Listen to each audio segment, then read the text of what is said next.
अस्सलाम वालेकुम दोस्तों, आऊँ आहियां शाहिद खुसरो ऐं मां ॾिसी रहिया आहियो शाहिद खुसरो व्लॉग यूट्यूब चैनल। अॼु जिन प्यारी वीडियो में तव्हां सभिनी पहिरीं प्यारनि खे ख़ुशि आमदीद। अॼु रिव्यू कंदासीं दोस्तों हिकु बहितरीनु ड्रामे जो। जी हाँ दोस्तों, हिन वीडियो खे आख़िर ताईं ॾिसंदा। अॼु जी जेका अपडेट आहे ज़बरदस्त बहितरीनु अपडेट आहे दोस्तों। छा पापनगर ड्रामो ख़तमु थियण वारो आहे? पापनगर ड्रामे जूं घणियूं किस्तूं बचियूं आहिनि ऐं पापनगर ड्रामे जे बलाज ख़ान जेके ज़ालिम वॾेरे खे केरु मारींदो? राबेल, मल्हार, सारंग, शेरदिल, सिकंदर या राणी या बलाज ख़ान जी पंहिंजी घरवारी या उनजो भाउ जेको क़ैद आहे उहो, या रोशन या मंठार बग़ावत करे मारींदो, या मीर जेको छोकिरो आहे भाइटियो आहे इहो मारींदो, पंहिंजो पलांद वठंदो। आख़िर छा थींदो? ड्रामो केतिरो बचियो आहे? काफ़ी अर्से खां पोइ मां सोचियो त अॼु तव्हांखे हिकु क्लियर करे पापनगर ड्रामे जी बि अपडेट ॾेई छॾियां। हिन वीडियो में आख़िर ताईं ॾिसां दोस्तों। हिन वीडियो में मां बहितरीनु अपडेट तव्हां सां शेयर करण वारो आहियां ऐं घणो टाइम वेस्ट नथा कयूं, हलूं था अपडेट जी तरफ़।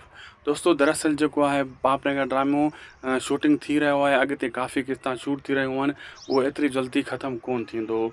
छो त ड्रामो हिन टाइम ॿियो कंहिं बि चैनल ते कोन हली रहियो आहे, इन जे करे पापनगर ड्रामे खे थोरो वधायो वियो आहे ऐं इन जी शूटिंग ॿीहर शुरू कई वई आहे।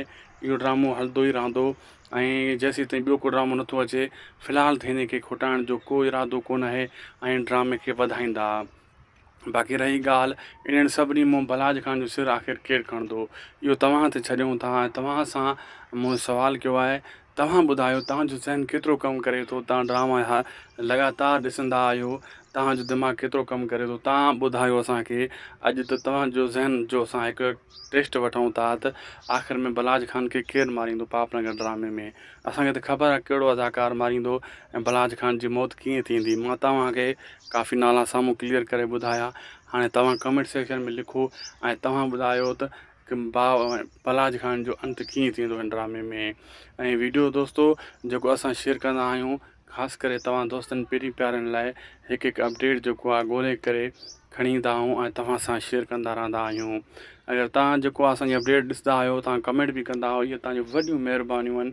लख कुर्ब आहे तव्हांजा कमेंट ईंदा आहिनि, कमेंट पढ़ंदा आहियूं ऐं उन जवाब बि ॾींदा आहियूं। पापनगर जी अपडेट तॾहिं मूं अॼु खणी शेयर कई, मां जो ॾिसूं पापनगर जी अपडेट में तव्हांजो दोस्तनि जो छा ज़हन कमु करे थो। तव्हां हेतिरे सालनि खां वठी ड्रामा ॾिसी रहिया आहियो, तव्हां बि कुझु अंदाज़ो लॻाए सघो था या न? ऐं कमेंट सेक्शन में इहो ज़रूरु ॿुधाइजो। बाक़ी रियासत ऐं पंहिंजा बि ड्रामा तूं अचणा ई अचणा आहिनि, उन्हनि जी लगातार जेको आहे न तयारियूं हली रहियूं आहिनि ऐं ख़ासि करे खजू साहिबु वॾी तेज़ी सां तयारियूं करे रहियो आहे। अदाकार बि उन सिलेक्ट करे छॾिया आहिनि, लोकेशन बि उन सिलेक्ट करे छॾी आहे। बसि हाणे 10 तारीख़ ते उनजी शूटिंग स्टार्ट थियण वारी आहे। ॾिसूं हाणे अॻिते छा थो थिए। जेका जेका अपडेट ईंदी वेंदी तव्हां सां शेयर कंदा वेंदासीं। अॼु जो वीडियो पोइ पंहिंजी पुॼाणी ते कमेंट ज़रूरु कंदा ऐं सब्सक्राइब बि ज़रूरु कंदा। असांखे ॾींदा इजाज़त। अल्लाह हाफ़िज़।